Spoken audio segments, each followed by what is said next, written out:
ओम शांति। आज 16 जुलाई 2024 आज की साकार मुरली के अनमोल मधुर महावाक्य सुनेंगे। मीठे मीठे बाबा के मीठे बच्चे, ड्रामा के यथार्थ नॉलेज से ही तुम अचल अडोल और एक रस रह सकते हो। माया के तूफान तुम्हें हिला नहीं सकते। आज की मुरली का प्रश्न है, देवताओं का मुख्य एक कौन सा गुण तुम बच्चों में सदा दिखाई देना चाहिए?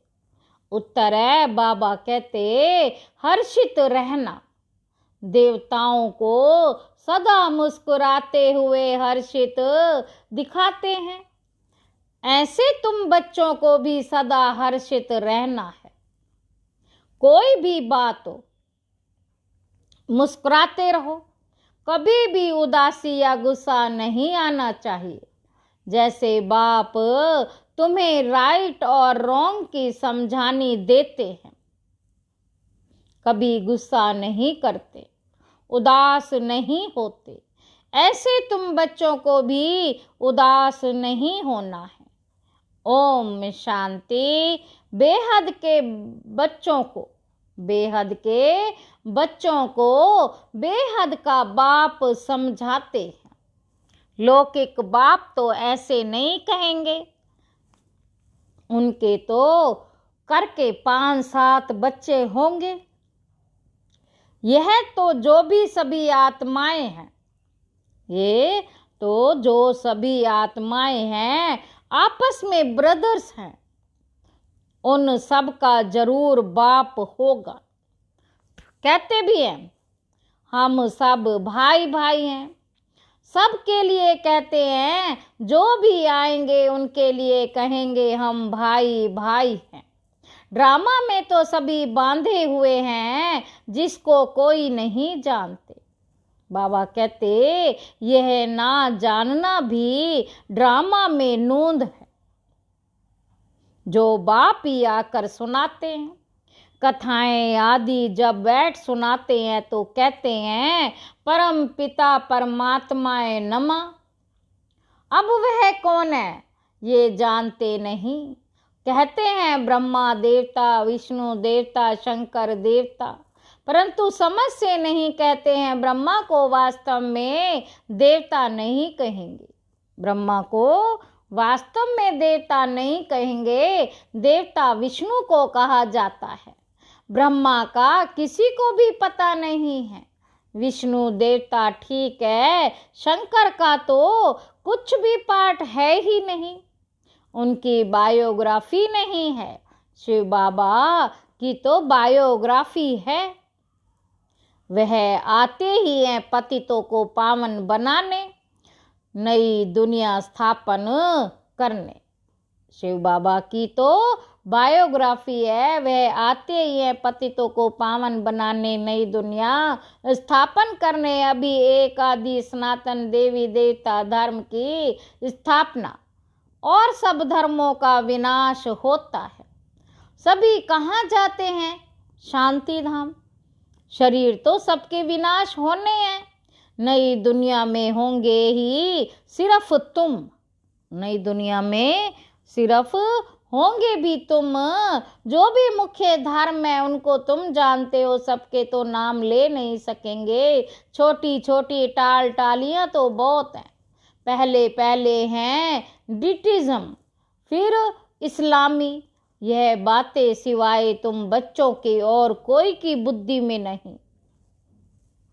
अभी वह आदि सनातन देवी देवता धर्म प्राय लोप है, इसलिए बैनन ट्री का मिसाल देते हैं। सारा झाड़ खड़ा है, फाउंडेशन है नहीं। सारा झाड़ खड़ा है, फाउंडेशन है ही नहीं। सबसे बड़ी आयु इस बैनन ट्री की होती है, तो इसमें सबसे बड़ी आयु है आदि सनातन देवी देवता धर्म की। वह जब प्राय लोप हो तब तो बाप आकर कहे कि अभी एक धर्म की स्थापना और अनेक धर्मों का विनाश होना है। बाबा कहते इसलिए त्रिमूर्ति भी बनाया है, परंतु अर्थ नहीं समझते। तुम बच्चे जानते हो ऊंचते ऊंचा भगवान, फिर ब्रह्मा विष्णु शंकर, फिर सृष्टि पर आते हैं तो देवी देवताओं के सिवाय और कोई धर्म है ही नहीं। बाबा कहते देवी देवताओं के सिवाय और कोई धर्म है ही नहीं। भक्ति मार्ग की भी ड्रामा में नोंद है, भक्ति मार्ग की भी ड्रामा में नोंद है। पहले शिव की भक्ति करते, फिर देवताओं की। भारत की तो हो बात ही है, भारत की ही तो बात है। बाकी तो समझते हैं हमारा धर्म मठ पंथ कब स्थापन होता। जैसे आर्य लोग कहते हैं हम बहुत पुराने हैं, वास्तव में सबसे पुराना तो है ही आदि सनातन देवी देवता धर्म। तुम जब झाड़ पर समझाते हो तो खुद भी समझ लेंगे कि हमारा धर्म फलाने समय पर आएगा। सबको जो आदि अनादि अविनाशी पाठ मिला हुआ है सो बजाना है, इसमें कोई का दोष व भूल नहीं कह सकते। बाबा कहते ये तो सिर्फ समझाया जाता है। पाप आत्मा क्यों बने हो? बाबा पूछ रहे हैं पाप आत्मा क्यों बने हैं? मनुष्य कहेंगे हम बेहद के बाप के सब बच्चे, बेहद के बाप के सब बच्चे हैं। फिर सब ब्रदर्स सतयुग में क्यों नहीं है? परंतु ड्रामा में पार्टी नहीं है। यह अनादि ड्रामा बना हुआ है, इसमें निश्चय रखो और कोई बात बोलो नहीं। चक्र भी दिखाया है कैसे ये फिरता, कल्प वृक्ष का भी चित्र है, परंतु यह कोई को जानते नहीं कि इनकी आयु कितनी है। बाप कोई की निंदा नहीं करते, यह तो समझाया जाता है। तुमको भी समझाते हैं तुम कितने पावन थे, अभी पतित बने हो तो पुकारते हो है पतित पावन आओ। पहले तो तुम सबको पावन बनना है, फिर नंबरवार पाठ बजाने आना है। आत्माएं सब ऊपर में रहती हैं, बाप भी ऊपर में रहते हैं, फिर उनको बुलाते हैं कि आओ। ऐसे वह बुलाने से आते नहीं। बाप कहते हैं मेरा भी ड्रामा में पार्ट नूंधा हुआ है, जैसे हद के ड्रामा में भी बड़े बड़े मुख्य एक्टर्स का पार्ट होता है। यह फिर है बेहद का ड्रामा, सब ड्रामा के बंधन में बंधे हुए। इसका मतलब ये नहीं है कि धागे में बंधे हुए हो, नहीं। यह बाप समझाते हैं वह जड़ झाड़। अगर बीज चैतन्य होता तो उसको मालूम होता ना कि यह कैसे झाड़ बड़ा हो फिर फल देंगे।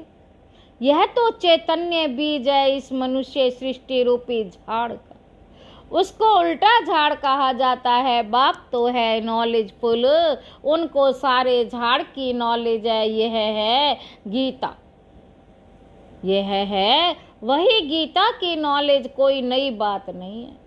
बाबा कहते यह कोई नई बात नहीं है, ये वही गीता की नॉलेज है। यहाँ बाबा कोई श्लोक आदि नहीं उच्चारते, वो लोग ग्रंथ पढ़कर फिर अर्थ बैठ समझाते, बाप समझाते हैं। यह है पढ़ाई, इसमें श्लोक आदि की दरकार ही नहीं। उन शास्त्रों की पढ़ाई में कोई अहम ऑब्जेक्ट है ही नहीं, शास्त्रों की पढ़ाई में कोई अहम ऑब्जेक्ट है ही नहीं। कहते भी हैं ज्ञान भक्ति वैराग्य ये पुरानी दुनिया विनाश होती सन्यासियों का है, हद का वैराग्य तुम्हारा है, बेहद का वैराग्य शंकराचार्य आते हैं तब वह बैठ सिखलाते हैं। घर बार से वैराग्य वे भी शुरू में शास्त्र आदि नहीं सिखाते, जब बहुत वृद्धि होती जाती है तब शास्त्र बनाने वाले शुरू करते हैं।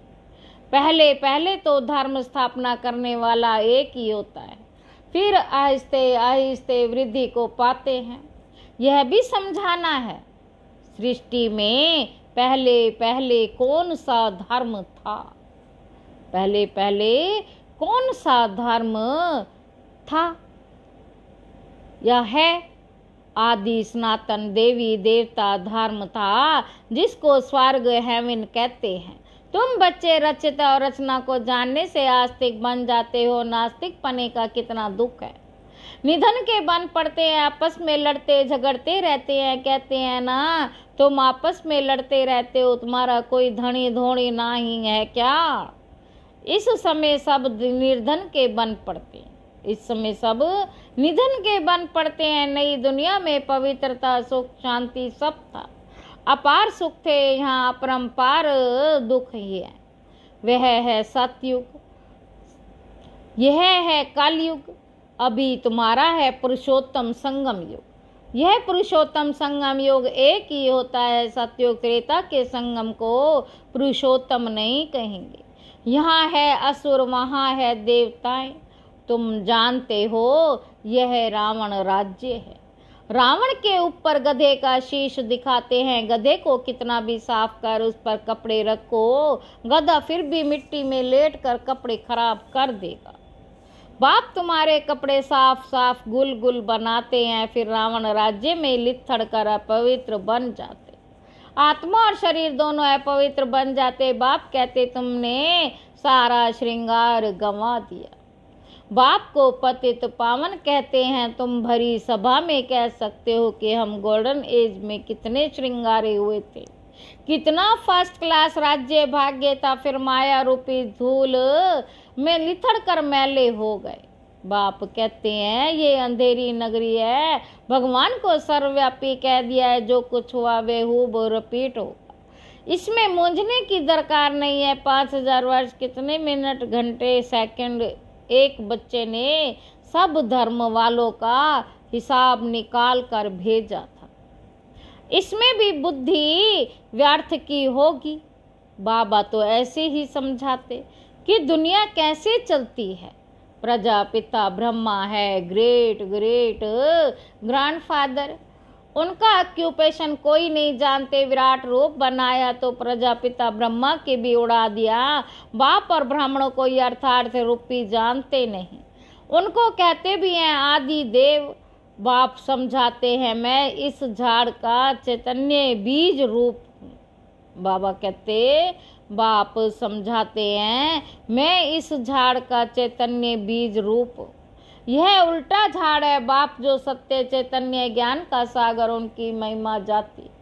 आत्मा ना हो तो भी फिर चलकर भी ना सके। गर्भ में भी 5-6 मास के बाद आत्मा प्रवेश करती। यह भी ड्रामा बना हुआ है। फिर आत्मा निकल जाती है तो खल्लास। आत्मा अविनाशी है, वह पाठ बजाती है। ये पाप आकर रियलाइज कराते है, बाप आकर रियलाइज कराते। आत्मा इतनी छोटी बिंदी है, उसमें अविनाशी पाठ भरा हुआ है। परमपिता भी आत्मा है, उनका ज्ञान का सागर कहा जाता। वही आत्मा को रियलाइजेशन कराते हैं। वे तो सिर्फ कह देते परमात्मा सर्वशक्तिमान, हजारों सूर्य से तेजोमय है, परंतु समझते कुछ नहीं। मार्ग बाप कहते हैं ये सब भक्ति मार्ग में वर्णन किया हुआ है और शास्त्रों में लिख दिया है। अर्जुन को साक्षात्कार हुआ तो कहा मैं इतना तेज सहन नहीं कर सकता। तो वह बात मनुष्य की बुद्धि में बैठी हुई है। इतना तेजो मैं किसके अंदर प्रवेश कर तो फट जाए। ज्ञान तो है नहीं। जो समझते हैं परमात्मा तो 1000 रूपी साधनों में तेजोमयी है। हमको उनका साक्षात चाहिए, उनका साक्षात्कार चाहिए। भक्ति की भावना बैठी हुई है तो उनको वह साक्षात्कार भी होता है। शुरू में तुम्हारे पास भी ऐसे बहुत साक्षात्कार होते हैं। आंखें लाल हो जाती हैं। साक्षात्कार किया, आंखें लाल हो जाती। साक्षात्कार किया और फिर वह कहाँ, वह सभी हैं भक्ति मार्ग की बातें।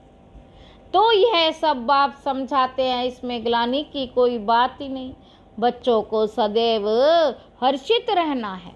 यह तो ड्रामा बना हुआ है। मुझे इतनी गालियां देते हैं, फिर मैं क्या करता हूँ? गुस्सा आता है क्या?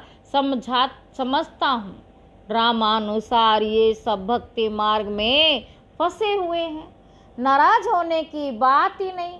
बाबा कहते ड्रामा ऐसा बना हुआ है, प्यार से समझानी देनी होती है। बेचारे अज्ञान अंधेर में पड़े नहीं समझते तो तरस भी पड़ता है। सदैव मुस्कुराते रहना चाहिए, ये बेचारे स्वर्ग के द्वार जो नहीं बैठेंगे, जो नहीं आ सकेंगे। यह सब शांति धाम में जाने वाले हैं, सब चाहते भी हैं शांति ही है, तो बाप ही रियल समझाते हैं। अभी तुम जानते हो ये खेल बना हुआ है, ड्रामा में हर एक को पार मिला हुआ है। इसमें बड़ी अचल स्थैर्यम बुद्धि चाहिए। जब तक अचल अडोल एक स्थिति नहीं, तब तक पुरुषार्थ कैसे करेंगे। कुछ भी हो, भल तूफान आए, परंतु स्थैर्यम रहना है। माया के तूफान तो ढेर आएंगे और पिछाड़ी तक आएंगे। अवस्था मजबूत चाहिए, यह है गुप्त मेहनत। कई बच्चे पुरुषार्थ कर तूफान को उड़ाते रहते हैं, जितना जो पास होगा उतना ऊंच पद पाएंगे। राजधानी में पद तो बहुत है। सबसे अच्छे मित्र त्रिमूर्ति, गोला और झाड़ है। बाबा कहते सबसे अच्छे मित्र हैं त्रिमूर्ति, गोला और झाड़, ये शुरू के बने हुए हैं। विद्यालय में सर्विस के लिए भी ये दो चित्र ले जाने, इन पर ही वह अच्छी रीति समझा सकते हैं। आहिस्ता आहिस्ता बाबा जो चाहते हैं कि वह चित्र पकड़, बाबा जो चाहते हैं कि यह चित्र फोटो कपड़े पर हो, वह भी बनते जाएंगे। तुम समझाएंगे कि ये कैसे स्थापना हो रही है, तुम भी इसको समझो। अपने धर्म में ऊंच पद पाएंगे। क्रिश्चियन धर्म में तुम ऊंच पद पाना चाहती हो तो यह अच्छी रीति समझ जाओ। अच्छा, मीठे मीठे सिक्की लदे बच्चों प्रति माता पिता बाप दादा का याद प्यार और गुड मॉर्निंग। रूहानी बाप की रूहानी बच्चों को याद प्यार और गुड मॉर्निंग। रूहानी बाप की रूहानी बच्चों को नमस्ते। हम रूहानी बच्चों की रूहानी बाप दादा को याद प्यार और गुड मॉर्निंग। नमस्ते बाबा, नमस्ते, शुक्रिया बाबा, शुक्रिया।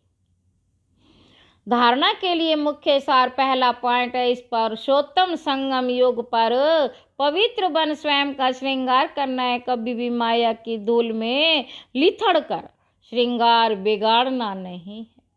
दूसरा पॉइंट है, इस ड्रामा को यथार्थ रीति समझ कर अपनी अवस्था अचल अडोल स्थैर्यम बननी है। कभी भी मूंझना नहीं, सदैव हर्षित रहना है। वरदान है, सोच समझ कर हर कार्य करने वाले पश्चाताप से मुक्त ज्ञानी तो आत्मा भव। दुनिया में भी कहते हैं पहले सोचो फिर करो। जो सोच कर नहीं करते फिर सोचते हैं तो पश्चाताप का रूप हो जाता। पीछे सोचना ये पश्चाताप का रूप है और पहले सोचना ये ज्ञानी तो आत्मा का गुण है। द्वापर कलयुग में तो अनेक प्रकार के पश्चाताप ही करते रहे, लेकिन अब संगम पर ऐसा सोच समझ कर संकल्प व कर्म करो जो कभी मन में भी एक सेकंड भी पश्चाताप ना हो, तब कहेंगे ज्ञानी तो आत्मा। स्लोगन है, रहम दिल बन सर्व गुणों और शक्तियों का ध्यान रखने वाले ज्ञानी तू आत्मा। रहम दिल बन सर्व गुणों और शक्तियों का दान देने वाले ही मास्टर दाता है। ओम शांति।